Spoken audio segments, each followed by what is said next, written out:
Assalamualaikum warahmatullahi wabarakatuh. Perkenalkan nama saya Febrianto, NPM 186402993 dari Fakultas Teknik, Program Studi Teknik Sipil, Universitas Islam Kalimantan Muhammad Arsyad Al-Banjari Banjarmasin.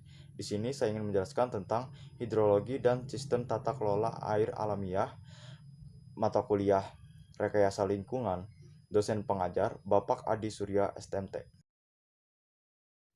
Latar belakang, air dan sumber-sumber air adalah karunia Tuhan Yang Maha Esa.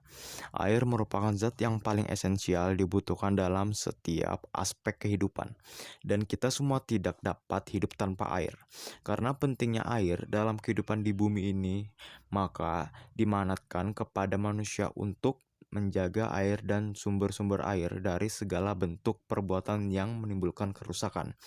Pengelolaan sumber daya air terpadu (PSDAT) adalah proses yang ditujukan untuk meningkatkan pengembangan dan pengelolaan air, lahan dan sumber daya terkait secara terkoordinasi demi tercapainya kesejahteraan ekonomi dan sosial yang maksimum dengan cara yang adil dan secara mutlak mempertahankan keberlanjutan ekosistem yang vital.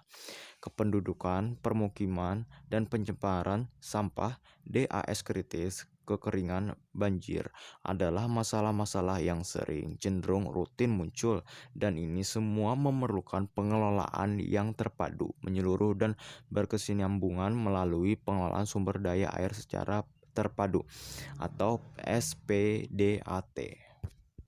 Pengertian: daerah aliran sungai atau DAS adalah suatu wilayah daratan yang merupakan satu kesatuan dengan sungai dan anak-anak sungainya, yang berfungsi menampung, menyimpan, dan mengalirkan air yang berasal dari curah hujan ke danau atau ke laut secara alami.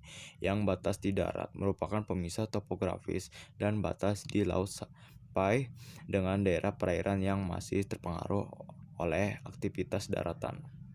Keberadaan air di bumi meliputi yang terdapat di atmosfer, di atas permukaan, dan di bawah permukaan tanah. Diperkirakan jumlah air di bumi ini sekitar 1.400 kali 104 meter kubik yang terdiri dari laut 97% dan 30% air tawar, sebagian salju, es, gletser, air tanah, danau, butir-butir, daerah tidak jenuh, awan, kabut, embun, hujan, air, sungai.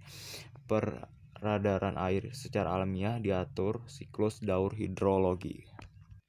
Siklus daur hidrologi diatur oleh dua macam energi pokok, yaitu yang pertama energi pancar matahari seperti penguapan, pindah, pemekatan, atau kondensasi. Yang kedua energi gravitasi seperti turun hujan, aliran perkolasi seperti gambar di bawah ini.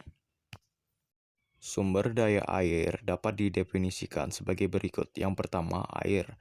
Semua air yang terdapat pada di atas ataupun di bawah permukaan tanah, seperti air permukaan, air tanah, air hujan, dan air laut yang berada di darat.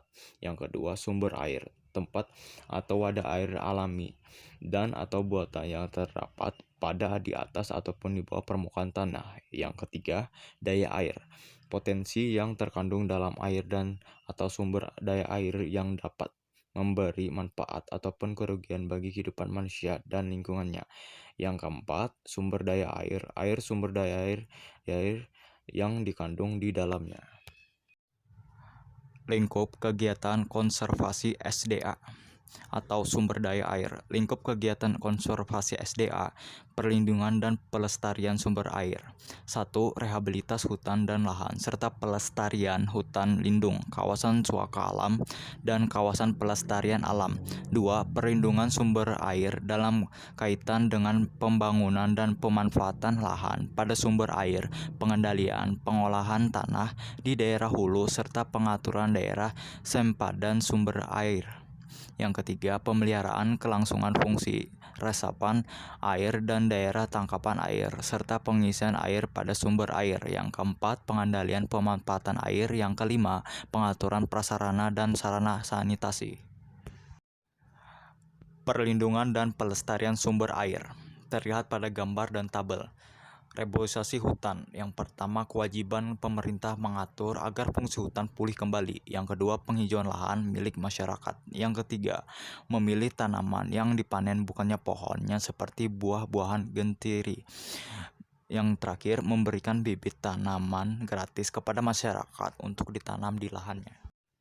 B. Pengawetan air. Yang pertama, penyimpanan kelebihan air pada saat hujan untuk dimanfaatkan pada saat diperlukan. Yang kedua, pemakaian hemat air dengan cara pemakaian yang efisien. Yang ketiga, pengendalian penggunaan air tanah. Pengawetan air sangat penting bagi kehidupan sehari-hari. Yang pertama, pemanasan air hujan. Yang kedua, pembuatan embung.